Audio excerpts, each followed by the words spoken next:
السلام علیکم، good morning حاضرین. ہر مہینے کے پہلے سنڈے کو جو ہیلتھ لیکچر منعقد کیا جاتا ہے پبلک گارڈن واکرز ایسوسی ایشن کی جانب سے، آج بھی اس طریقے سے لیکچر کو منعقد کیا جا رہا ہے جس کا عنوان ٹاپک ایئر پولوشن اور ہیلتھ ہزارڈ. جیسے کہ پروفیسر ورما صاحب نے جو ایئر پولوشن کا اردو کا جو ترجمہ ہے وہ ہوائی آلودگی کے بارے میں کہا ہے. حاضرین، پچھلے 11 یا 12 سال سے میرا تعلق all India institute of medical sciences Delhi سے رہا ہے، یا تو پڑھانے کا یا کچھ سیکھنے کا.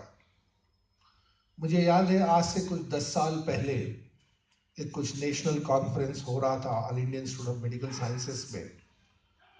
وہاں پر ایک اسپیکر نے کہا ہے ہندوستان میں اور پوری دنیا میں جو بیماریوں کا جو معاملہ ہے 50% سے زیادہ وہ اس کے اوپر منحصر ہے کہ آپ کا جو تنفس ہے، آپ جو سانس لے رہے ہیں اور اس کی جو آکسیجن کی جو ہوا کی جو کوالٹی ہے اس کے اوپر منعقد ہوتا ہے، اور جو پانی آپ پی رہے ہیں اس کے اوپر منعقد رہتا ہے.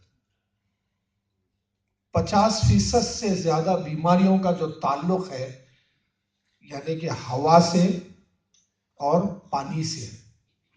اس کانفرنس میں یہ بھی کہا گیا تھا، مان لیجئے کہ گورنمنٹ، این جی اوز، آپ اور ہم صاف پینے کے پانی کا انتظام اگر کرتے ہیں، صاف ہوا آکسیجن کا اگر انتظام ہوتا ہے، تو اسپیکر کا کہنا تھا یہ پاسبلٹی ہے کہ ہندوستان کے آدھے ڈاکٹرز بے روزگار بن سکتے ہیں. تو اس کی اہمیت، ہندوستان کا نام پوری دنیا میں کئی اچھی چیزوں کے لیے آتا ہے، جیسے آئی ٹی سیکٹر ہے، ہیلتھ کیئر سیکٹر ہے، اور بہت سے انڈسٹریز ہے پوری دنیا میں ہندوستان کا نام لیا جاتا ہے. بدقسمتی سے ہندوستان کا نام تھوڑے رانگ ریزنز کی وجہ سے بھی لیا جاتا ہے. اس میں سے انفارچونیٹلی ایک ریزن ہے ایئر پولوشن. اس کی مثال یہ دینا چاہوں گا، 8 نومبر 2016 کو سی این این جو دنیا کا مانا ہوا چینل ہے اس کے اوپر ایک رپورٹ آتی ہے. سی این این کے اوپر 8 نومبر 2016 ایک سروے کیا گیا ہے امریکن ایمبیسی کی طرف سے دلی میں. وہ سروے یہ تھا کہ دنیا میں 100 میں زیادہ ایئر پولوشن کہاں پر ہے. اس کا ایک پیمانہ ہوتا ہے، ایئر پولوشن کا ایک میجرنگ راڈ ہوتا ہے، اس کو کہتے ہیں world air pollution index, WAPI، world air pollution index. اس سے یہ دیکھا جاتا کہ ہوا میں آلودگی کی مقدار کیا ہے، ایئر میں پولوشن کی مقدار کیا ہے. اب وہ جو پیمانہ ہوتا ہے وہ کم سے کم اور زیادہ سے زیادہ کیا ہوتا ہے، وہ ہوتا ہے 0 سے 500 تک. 0 کا مطلب پولوشن بالکل نہیں ہے، 500 کا مطلب یہ ہے ہزارڈیس، ہزارڈ، انتہائی خطرناک. یہ سروے ہوا ہے 8 نومبر 2016، بڑی مشکل سے 1-2 مہینے کی بات ہے. دیکھا یہ گیا ہے جو اسکیل ہے